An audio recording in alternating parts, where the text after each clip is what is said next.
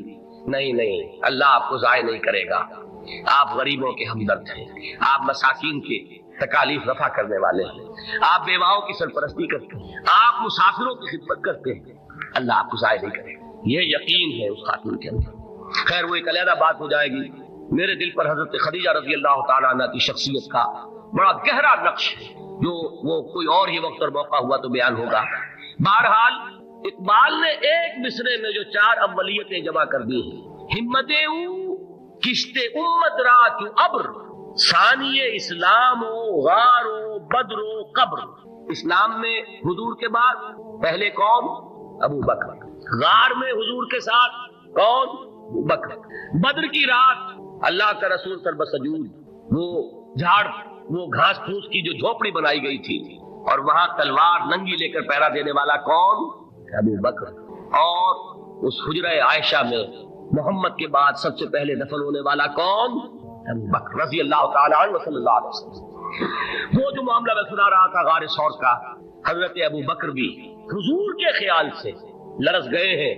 آپ کو یاد ہوگا کہ جا کر پہلے تمام جتنے سوراخ تھے انہیں بند کیا ہے، ایک سوراخ رہ گیا تھا جس کو بند کرنے کے لیے کوئی کپڑا نہیں تھا، وہاں اپنی ایڑی رکھی ہے، تب کہا ہے حضور سے تشریف لائیے، اور اپنے زانو پر حضور کو لٹایا ہے، اور وہاں کسی موذی جانور نے کاٹا ہے، حضور کی آنکھ لگ گئی تھی، اس وقت اس بل کے اندر جو بھی بچھو ہے کیا ہے واللہ عالم، اس نے کاٹا ہے، اس کی تکلیف کی وجہ سے ابو بکر کی آنکھوں سے آنسو ٹپک گئے، حضور کے چہرے مبارک پر پڑے ہیں، تو حضور جاگے ہیں، معاملہ کیا ہے؟ ایڑی نہیں ہٹائی وہاں سے، مبادا وہ جانور وہاں سے نکل کر محمد الرسول اللہ کو کوئی گردن پہنچا دے، ابو بکر کی ایڑی ہے، جس طرح چاہے کھا لے، ختم کر دے، جان نکل جائے تب کوئی یہاں چاہے محمد پر تو آئے، لیکن جیتے جی نہیں، وہ ہے ابو بکر۔ حضور کے خیال سے اس وقت حضور نے پھر اپنا لعاب دہن لگایا ہے، اور اس سے پھر آپ کی تکلیف ختم ہوئی۔ جیسے خیبر میں حضرت علی کی آنکھ دکھ رہی تھی، اس کو جو شفا حاصل ہوئی وہ بھی حضور کے لعاب دہن سے ہوئی۔ تو بہرحال اس وقت انہوں نے کہا ہے کہ اے نبی یا رسول اللہ، اگر اس وقت ان میں سے کسی نے غیر ارادی طور پر بھی اپنے قدموں کی طرف جھانک لیا تو پکڑے جائے گا۔ کیا جواب تھا اللہ کے رسول کا؟ لا تحزن ان اللہ معنا، اللہ ہمارے ساتھ سے کیوں گھبراتے ہو ابو بکر؟ یہ ہے ایمان باللہ، میرا مالک اللہ، میرا رازق اللہ، میرا محافظ اللہ، میرا مددگار اللہ، میرا پشت پناہ اللہ، میرا دوست اللہ۔ یہ دوستی ہے اللہ کی جو لب لباب ہے، حاصل ہے ایمان کا، اسی کا نام ولایت ہے۔ اولیاء اللہ کے سروں پر سین نہیں ہوتے، جس کے دل میں ایمان راسخ ہو چکا ہو وہی اللہ کا ولی ہے، جسے اللہ پر یقین ہو چکا ہے وہی اللہ کا ولی ہے، جسے یقین ہے اللہ میرے ساتھ ہے، میرا مددگار، میرا خوش پناہ، میرا ساتھی، میرا دوست، میرا محبوب، میرا محب۔ اللہ اہل ایمان سے محبت کرتا ہے۔ واللہ یحب الصادقین، ان اللہ یحب الذین یقاتلون فی سبیلہ صفا کانہم بنیان مرصوص۔ اللہ محبت کرنے والا، اہل ایمان محبوب، اور اہل ایمان محبت کرنے والے اللہ محبوب۔ والذین آمنوا اشد حبا للہ۔ آپ تصور کیجئے جسے یہ رشتہ ایمان یا رشتہ ولایت حاصل ہو جائے، الا ان اولیاء اللہ لا خوف علیہم ولا هم یحزنون، آگاہ ہو جاؤ اللہ کے دوستوں کے لیے نہ کوئی خوف ہے نہ کوئی حزن ہے۔